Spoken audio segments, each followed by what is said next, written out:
பொதுவா நம்ம ஒரு மெடிக்கல் டெஸ்ட் எடுக்கிறோம்னு வைங்க, அதுல வந்து ஒரு தெளிவு இருக்கும் இல்லையா? ஆமா ஆமா கண்டிப்பா இருக்கும்.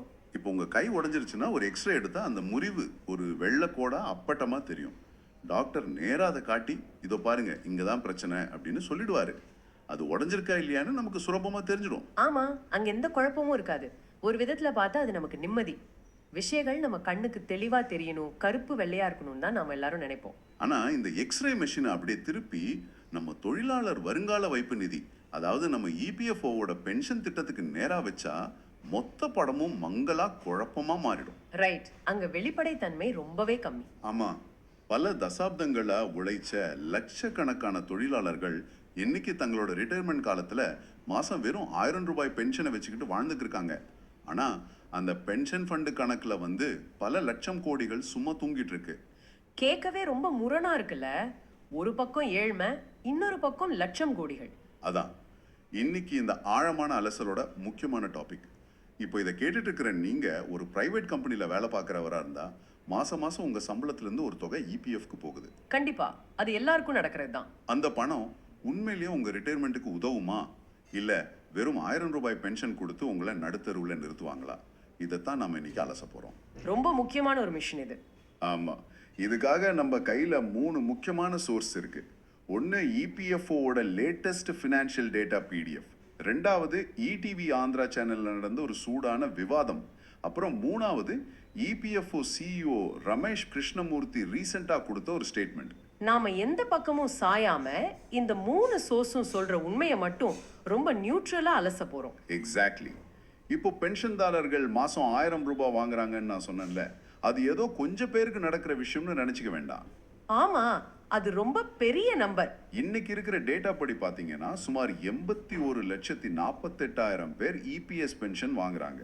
அதுல கிட்டத்தட்ட 45% பேர், அதாவது ஒரு 36,80,000 பேருக்கு மாசம் 1000 ரூபாயோ அல்லது அதை விட கம்மியா தான் பென்ஷன் கிடைக்குது. இது உண்மையிலேயே ரொம்ப கசப்பான ஒரு டேட்டா. ஒரு தனி மனிதனோட அடிப்படை வாழ்வாதாரத்தையே கேள்விக்குறியாக்குற விஷயம் இது. கொஞ்சம் யோசிச்சு பாருங்க, மாசம் 1000 ரூபாய். இன்னைக்கு 2026ல இருக்கிற விலைவாசியில ஒரு கேஸ் சிலிண்டர் வாங்கவே அந்த பணம் பத்தாது. கண்டிப்பா பத்தாது. ஒரு மளிகை சாமான் வாங்குறதுக்கு கூட அந்த பணம் காணாது. 2014ல கொண்டு வந்த அதே 1000 ரூபாய் தான் இன்னைக்கு வரைக்கும் இருக்கு. எனக்கு என்ன கேள்வின்னா, அரசாங்கம் எந்த வேலையும் செய்யாத, எந்த கான்ட்ரிபியூஷனும் பண்ணாத முதியோர்களுக்கு கொடுக்குற உதவி தொகையே 3000 4000 பல மாநிலங்கள்ல இருக்கு. ஆமா, மாநில அரசுகள் நிறைய ஸ்கீம்ஸ் வச்சிருக்காங்க. ஆனா 30 வருஷம் வியர்வை சிந்தி மாசம் தன்னோட சம்பளத்துல இருந்து காசு கட்டின ஒருத்தருக்கு வெறும் 1000 ரூபாய் கொடுக்கறது என்ன நியாயம்? அதுதான் அந்த டிவி விவாதத்துல தொழிற்சங்கங்கள் கேட்கிற முக்கியமான கேள்வி. உழைச்சவனை விட சும்மா இருக்கிறவங்களுக்கு அரசாங்கம் அதிக பணம் கொடுக்குதேங்கிற விரக்தி அவங்க பேச்சுல ரொம்ப தெளிவா தெரியுது. ரைட், அது நியாயமான கோபம் தானே? அகவிலைப்படி, அதாவது டிஏ கொடுக்கணும்னு கேக்குறாங்க. அப்புறம் வயசான காலத்துல ரொம்ப அவசியமான மெடிக்கல் இன்சூரன்ஸும் கொடுக்கணும்னு வாதாடுறாங்க. இது ரொம்ப அடிப்படையான ஒரு தேவைதான். சரி, இதுல இந்த வேஜ் சீலிங் பத்தி ஏதோ ஒரு விவாதம் போயிட்டு இருக்குதே, அது என்ன கணக்கு? அதாவது இப்போ இபிஎஸ் பென்ஷனுக்குன்னு கணக்குல எடுத்துக்கிற அதிகபட்ச சம்பள வரம்பு வந்து 15,000 ரூபாய். இதை 25,000னா மாத்தலான்னு அரசாங்கம் யோசிச்சுட்டு இருக்காங்க. ஓகே, 25,000 ஆக போகுதா? ஆமா, ஆனா பிஎம்எஸ் மாதிரியான தொழிற்சங்கங்கள் இதை 30,000 ஆக்கணும்னு சொல்றாங்க. ஏன் 30,000? அதுக்கு என்ன லாஜிக் சொல்றாங்க? ஏன்னா 2001ல இது 6,500 ரூபாய் இருந்துச்சு. 2014ல தான் 15,000 ஆச்சு. இப்ப 12 வருஷம் ஆயிடுச்சு இல்லையா? ஆமா, 12 வருஷம் ஆயிடுச்சு. அதனால பணவீக்கம், விலைவாசி உயர்வு இது எல்லாம் கணக்குல எடுத்துக்கிட்டா அதை 30,000 ஆக்குறது தான் லாஜிக்னு சொல்றாங்க. சம்பள வரம்பை உயர்த்தினா ஆட்டோமேட்டிக்கா எதிர்காலத்துல கிடைக்க போற பென்ஷன் தொகையும் கொஞ்சம் அதிகமாகும். ஓகே, நியாயமான கோரிக்கை தான். ஆனா இது எல்லாம் கேட்டா இபிஎஃப்ஓ என்ன சொல்றாங்க? பென்ஷனை ஏத்துனா எங்ககிட்ட காசு இல்ல, ஃபண்டுல பற்றாக்குறைன்னு தானே எப்பவும் சொல்றாங்க. ஆமா, அவங்களோட ரெகுலர் பதில் அதுதான். பென்ஷன்தாரர்களுக்கு கொடுக்க காசு இல்லைன்னா அப்போ ஃபண்ட் உண்மையிலே காலியா தான் இருக்கணும் நாம நினைப்போம். ஆனா நம்ம கையில இருக்கிற அந்த பிடிஎஃப் ரிப்போர்ட்டை பார்த்தா எனக்கு தலை சுத்துது. நம்பர்ஸ் அந்த அளவுக்கு பிரம்மாண்டமா இருக்கா? ஆமாங்க, 1994-95 வருஷத்துல வெறும் 8,252 கோடியா இருந்த இபிஎஸ் கார்பஸ் இப்போ 2024-25 கணக்குப்படி 10,07,460 கோடி ரூபாய். வெயிட், 10 லட்சம் கோடியா? ஆமா, நான் திரும்ப சொல்றேன், 10 லட்சம் கோடிக்கும் மேல. இது வருஷத்துக்கு கிட்டத்தட்ட 13.72% கூட்டு வருடாந்திர வளர்ச்சி விகிதத்துல ஏறிக்கிட்டே போகுது. இவ்வளவு காசு வச்சுக்கிட்டு இப்படி பற்றாக்குறைன்னு சொல்ல முடியும்? இங்க தான் நாம இந்த நம்பர்ஸை இன்னும் கொஞ்சம் ஆழமா டீகோட் பண்ணி பார்க்கணும். இப்போ ஒரு வருஷத்துல என்ன நடக்குதுன்னு பார்ப்போம். 2024-25 நிதியாண்டையே நாம எடுத்துக்கலாம். சரி, சொல்லுங்க. ஊழியர்கள், முதலாளிகள் கட்டுற பணம், அப்புறம் இந்த 10 லட்சம் கோடியை இன்வெஸ்ட் பண்ணி வர வட்டி எல்லாம் சேர்த்து இபிஎஃப்ஓக்கு வந்து மொத்த வரவு வந்து 1,48,179 கோடி. ஓகே, வரவு 1.5 லட்சம் கோடி. அப்போ செலவு எவ்வளோ? அதாவது அவங்கள பென்ஷனா கொடுக்குற பணம். அந்த வருஷத்துல பென்ஷனாவும் செட்டில்மெண்டாவும் அவங்க கொடுத்த மொத்த தொகையே வெறும் 27,963 கோடி தான். என்னது, 1,48,000 கோடி வரவு, ஆனா செலவு வெறும் 27,000 கோடியா? ஆமா, அவ்வளவுதான். அப்ப மீதி இருக்கிற 1,20,000 கோடியும் அப்படியே பேங்க்ல லாபமா நிக்குதா? எக்ஸாக்ட்லி. அந்த ஒரு வருஷத்துல மட்டும் அவங்களோட நெட் சேவிங்ஸ் 1,20,216 கோடி. இப்படி ஒவ்வொரு வருஷமும் 10,000 கோடிகள் மிச்சமாகி தான் இந்த ஃபண்டு 10 லட்சம் கோடியை தாண்டி நிக்குது. இது எப்படி இருக்கு தெரியுமா? பேங்க்ல பல கோடி ரூபாய்களை சேமிச்சு வச்சிருக்கிற ஒரு கோடீஸ்வரர் என்கிட்ட பணப்பற்றாக்குறை இருக்கு, எனக்கு இன்னைக்கு சாப்பாட்டுக்கே வழி இல்லைன்னு சொல்லி கஷ்டப்படுற மாதிரி இல்லையா? ஆமா, கரெக்டான உதாரணம். அக்கவுண்ட்ல 10 லட்சம் கோடியை வச்சுக்கிட்டு 1 லட்சம் கோடிக்கு மேல வருஷ லாபம் பார்க்குற ஒரு அமைப்பு, ஐயோ என்கிட்ட காசு இல்ல, பற்றாக்குறையா இருக்கு, அதனால 1000 ரூபாய் பென்ஷன் ஏத்த முடியாதுன்னு சொல்றதை எப்படி நம்புறது? இந்த பற்றாக்குறைன்னு சொல்றாங்களே, அது எப்படி சாத்தியம்? இங்க தான் நாம ரொம்ப உன்னிப்பா கவனிக்கணும். இந்த ஆக்சுவரியல் டெபிசிட் அப்படிங்கிறது வந்து உண்மையான பண பற்றாக்குறை கிடையாது. இது ஒரு டெக்னிக்கல் மாயை. டெக்னிக்கல் மாயையா? புரியலையே. இத டிவி விவாதத்துல கலந்துகிட்ட முன்னாள் இபிஎஃப்ஓ கமிஷனர் ஸ்ரீனிவாஸ் ரொம்ப அழகா உடைக்கிறார். இபிஎஃப்ஓவோட டேட்டா பேஸ்ல பயங்கரமான ஓட்டைகள் இருக்குன்னு அவர் சொல்றாரு. ஓட்டைகள்னா யாரு பணம் கட்டியிருக்கா யாரு கட்டலன்னு கூட அவங்களுக்கு தெரியாதா? இல்ல, அது தெரியுது. ஆனா அந்த ஆக்சுவேரியல் வேல்யூவேஷன் அப்படிங்கிற எதிர்கால நிதி மதிப்பீடு செய்யறதுக்கு சாஃப்ட்வேருக்கு சில அடிப்படையான டேட்டா தேவைப்படும். ஓகே, என்ன டேட்டா அது? அதாவது பல லட்சம் ஊழியர்களோட சரியான வயசு என்ன, அவங்க எப்போ வேலையை விட்டு நின்னாங்க, எப்போ ரிட்டையர் ஆனாங்க, எவ்வளோ காலம் வேலை பார்த்தாங்கங்கிற டேட்டா சிஸ்டம்ல முழுமையா இல்லை. ஒரு நிமிஷம் வெயிட் பண்ணுங்க. அப்போ ஒருத்தர் வேலையை விட்டு நின்ன தேதி சிஸ்டம்ல இல்லைன்னா அந்த சாஃப்ட்வேர் என்ன பண்ணும்? அவங்க சாகவே இல்லை, அடுத்த 200 வருஷத்துக்கும் அவங்களுக்கு பென்ஷன் கொடுக்கணும்னா அதுவா கணக்கு போட்டுக்குமா? அதுதான் விஷயம். சிஸ்டம்ல டேட்டா முழுமையா இல்லாததால அந்த சாஃப்ட்வேர் என்ன நினைச்சுக்குதுன்னா, எல்லாரும் வாழ்நாள் பூரா பென்ஷன் வாங்குவாங்க, யாருமே சிஸ்டத்தை விட்டு வெளியே போகலன்னு ஒரு தப்பான கணிப்பை உருவாக்குது.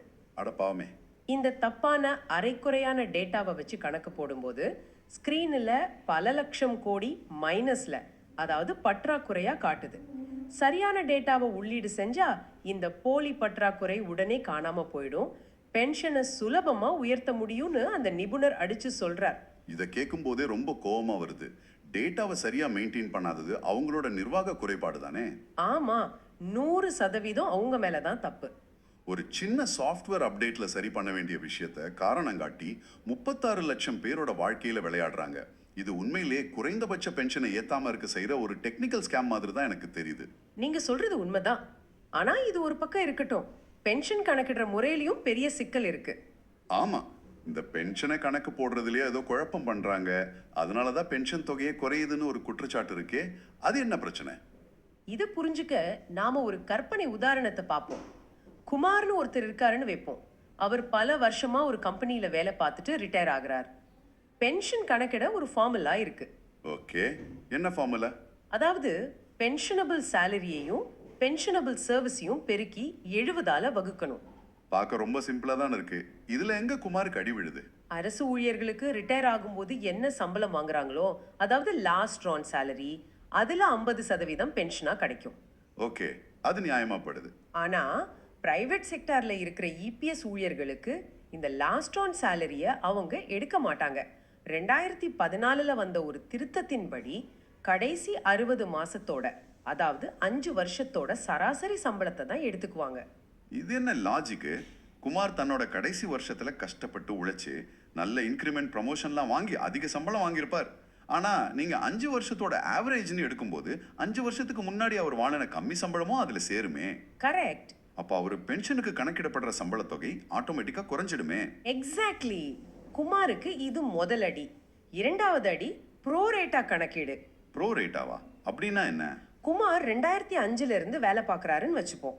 2014க்கு முன்னாடி பென்ஷன் சம்பள வரம்பு வெறும் 6,500 ரூபாய் தான். 2014க்கு அப்புறம் தான் அது 15,000-ஆ மாறுச்சு.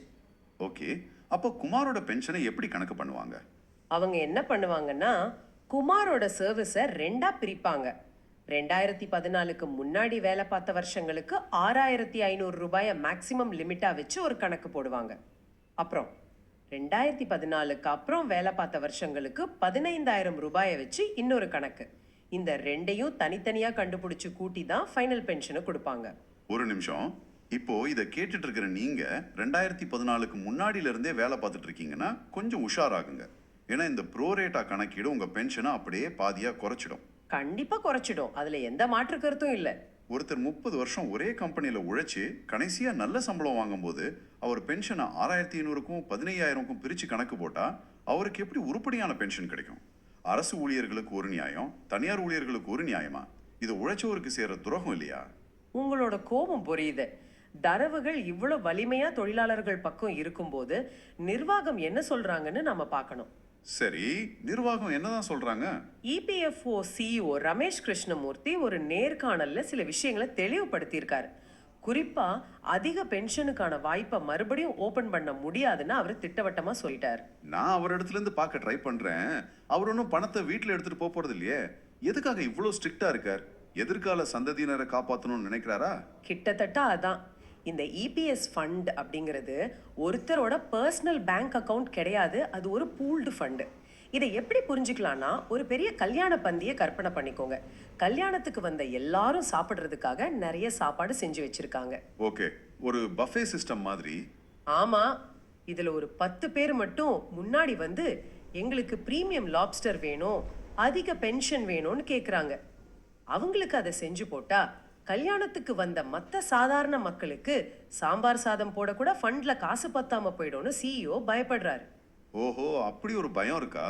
ஆமா, ஒருத்தருக்கு அதிக பென்ஷன் கொடுக்க சுமார் 25 லட்சம் ரூபாய் செலவாகுதுன்னு அவர் சொல்றாரு. ஒருத்தருக்கு அதிகமா கொடுத்தா அது 10ல இருந்து 20 ஏழை தொழிலாளர்களோட பென்ஷனை பறிக்கிற மாதிரி ஆயிடும்னு அவர் வாதாடுறாரு. ஒருத்தர்கிட்ட இருந்து திருடி இன்னொருத்தருக்கு கொடுக்க முடியாது அப்படிங்கறதா அவர் பாயிண்ட். ஓகே, இது ஒரு பான்சி ஸ்கீம் மாதிரி ஆயிடக்கூடாது. இன்னைக்கு இருக்கிற பணத்தை எடுத்து ஒரு சிலருக்கு கொடுத்துட்டா நாளைக்கு ரிட்டையர் ஆகிறவங்களுக்கு ஒண்ணுமே இருக்காது. இதுல ஒரு லாஜிக் இருக்கிற மாதிரி தான் தெரியுது. ஆமா, அதனால குறைந்தபட்ச பென்ஷனை உயர்த்தணும்னாலும் அரசாங்கம் தான் பட்ஜெட்ல இருந்து காசு கொடுக்கணும்னு அவர் சொல்றாரு. ரைட்டு, அப்போ இபிஎஃப்ஓவால ஒன்றும் பண்ண முடியாதுன்னு சொல்றாரா? ஆமா, அவர் வாதம் தர்க்க ரீதியா சரியா இருக்கிற மாதிரி தோணும். ஆனா இதுல தான் ஒரு மிகப்பெரிய திருப்பம் இருக்கு. என்ன திருப்பம்? நீங்க முன்னாடி சொன்ன அந்த பிடிஎஃப் ரிப்போர்ட் இருக்குல்ல, அதோட 240வது பக்கத்துல ஒரு டேட்டா இருக்கு. அந்த டேட்டா சிஇஓவோட மொத்த லாஜிக்கும் சரின்னு சொல்லல. அதிக பென்ஷன் கொடுத்தா இபிஎஃப்ஓக்கு நஷ்டம் வரும்னு அவர் சொல்றது உண்மையிலேயே உண்மை கிடையாது. எனக்கு புரியல, அந்த பிடிஎஃப்ல அப்படி என்ன டேட்டா இருக்கு? அதாவது சுப்ரீம் கோர்ட் தீர்ப்பு படி சிலருக்கு அதிக பென்ஷன் கொடுக்கும்போது அந்த ஊழியர்கள் கிட்ட இருந்து முந்தைய காலத்துக்கான நிலுவைத் தொகையை இபிஎஃப்ஓ திரும்ப வாங்குறாங்க. ஓகே, அப்படி வாங்கும்போது 1995ல இருந்து இன்னைக்கு வரைக்கும் அந்த பணத்துக்கான வட்டியும் சேர்த்தே ஊழியர்கள் கிட்ட இருந்து வசூல் பண்றாங்க. அந்த வட்டி விகிதத்தோட சராசரி வந்து 9.33%. ஓகே, அதிக பென்ஷன் வேணும்னா ஊழியர்கள் கிட்ட இருந்து 9.33% வட்டியில பணத்தை வசூல் பண்றாங்க, ரைட்? ஆமா, ஆனா அதே காலகட்டத்துல இபிஎஃப்ஓ தன்னிடம் இருந்த பணத்தை வெளியில மார்க்கெட்ல இன்வெஸ்ட் பண்ணி அவங்க சம்பாதிச்ச வட்டியோட சராசரி எவ்வளவு தெரியுமா? வெறும் 9.28% தான். ஒரு நிமிஷம் வெயிட் பண்ணுங்க. அப்போ அவங்க வெளியில மார்க்கெட்ல சம்பாதிக்கிற வட்டியை விட ஊழியர்கள் கிட்ட இருந்து வசூல் பண்ற வட்டி அதிகம். கரெக்ட், 0.05% அதிகமா லாபம் பார்க்கறாங்க. சுருக்கமா சொல்லணும்னா அவங்க ஒரு பேங்க் மாதிரி செயல்பட்டு இதுல லாபம் தான் அடைஞ்சிருக்காங்க. ஆனா வெளியில வந்து ஐயோ நஷ்டம், ஃபண்ட் காலி ஆயிடும், ஒருத்தர் கொடுத்தா இன்னொருத்தர் கொடுக்க முடியாதுன்னு சொல்றாங்களா? எக்ஸாக்ட்லி. அவங்களோட சொந்த ஆவணமே அதிக பென்ஷன் கொடுக்கறதால இபிஎஃப்ஓவுக்கு எந்த விதமான நிதி இழப்பும் இல்லைங்கிறத பச்சையா காட்டுது. இந்த டேட்டாவுக்கு முன்னாடி அவங்களோட எந்த வாதமும் நிக்காது. ஒருத்தர்கிட்ட இருந்து திருடி இன்னொருத்தருக்கு கொடுக்க முடியாதுன்னு பெரிய பெரிய பழமொழி எல்லாம் சொல்றாங்க. ஆனா நம்பர்ஸ் பொய் சொல்லாது. உள்ளுக்குள்ள எந்த நஷ்டமும் இல்லைங்கிறது தான் உண்மை. ஆமா, உண்மையான நிலைப்பாடு எங்கே இருக்குங்கிறது இந்த டேட்டா ரொம்ப அழகா அம்பலப்படுத்துது. சரி, இன்னைக்கு நாம இந்த ஆழமான அலசல்ல ரொம்ப முக்கியமான பல விஷயங்களை பார்த்திருக்கோம். ஆரம்பத்துல நம்ம பேசின அந்த எக்ஸ்ரே ஞாபகம் இருக்கா? ஆமா, சொன்னீங்க. இப்போ அந்த டேட்டாங்கிற எக்ஸ்ரே எந்த இடத்துல எலும்பு உடைஞ்சிருக்குன்னு நமக்கு தெளிவா காட்டிடுச்சு. ஒரு பக்கம் 10 லட்சம் கோடி ரூபாய் பேங்க் பேலன்ஸ், வருஷத்துக்கு 1 லட்சம் கோடி லாபம். ஆனா இன்னொரு பக்கம் சிஸ்டம்ல இருக்கிற டேட்டா என்ட்ரி தப்ப காட்டி 36 லட்சம் ஏழை தொழிலாளர்களுக்கு மாசம் வெறும் 1000 ரூபாய் மட்டும் கொடுத்து அவங்க வாழ்க்கையில விளையாடுறாங்க. அது மட்டும் இல்லாம ப்ரோரேட்டா, 60 மாச சராசரி, இன்னும் பல டெக்னிக்கல் ரூல்ஸை போட்டு பென்ஷனை எந்த அளவுக்கு குறைக்க முடியுமோ அந்த அளவுக்கு குறைக்கிறாங்க. நாம இதையெல்லாம் எந்த பக்கச்சார்பும் இல்லாம அவங்களோட சொந்த பிடிஎஃப் டேட்டாவை வச்சு தான் பார்த்திருக்கோம். கண்டிப்பா தரவுகள் ரொம்ப தெளிவா இருக்கு. இப்போ விடைபெறதுக்கு முன்னாடி உங்களுக்காக ஒரு இறுதி சிந்தனை. இந்த மொத்த 10 லட்சம் கோடி ஃபண்டிலையும் அரசாங்கத்தோட பங்கு வெறும் 1.16% தான். ரொம்ப கம்மி தான். மீதி எல்லாமே ஊழியர்களும் முதலாளிகளும் போட்ட பணம். தொழிலாளர்களை காப்பாத்துறதுக்காக உருவாக்கப்பட்ட ஒரு அமைப்பு இன்னைக்கு தொழிலாளர்களை விட அந்த ஃபண்டை பாதுகாக்கிறதுல தான் அதிக அக்கறை காட்டுது. பூல்டு ஃபண்டுன்னு சொல்லிட்டு அரசாங்கம் நம்ம பணத்தை வச்சு மேனேஜ் பண்றதுக்கு பதிலா நம்ம பென்ஷன் பணத்தை நாமே இன்வெஸ்ட் பண்ணி மேனேஜ் பண்ற சுதந்திரம் நமக்கு கிடைச்சா என்ன ஆகும்? யோசிச்சு பாருங்க. ரொம்பவே சிந்திக்க வேண்டிய ஒரு கேள்வி இது. இது உங்களோட பணம், உங்களோட எதிர்காலம். மீண்டும் அடுத்த ஆழமான அலசலில் சந்திப்போம்.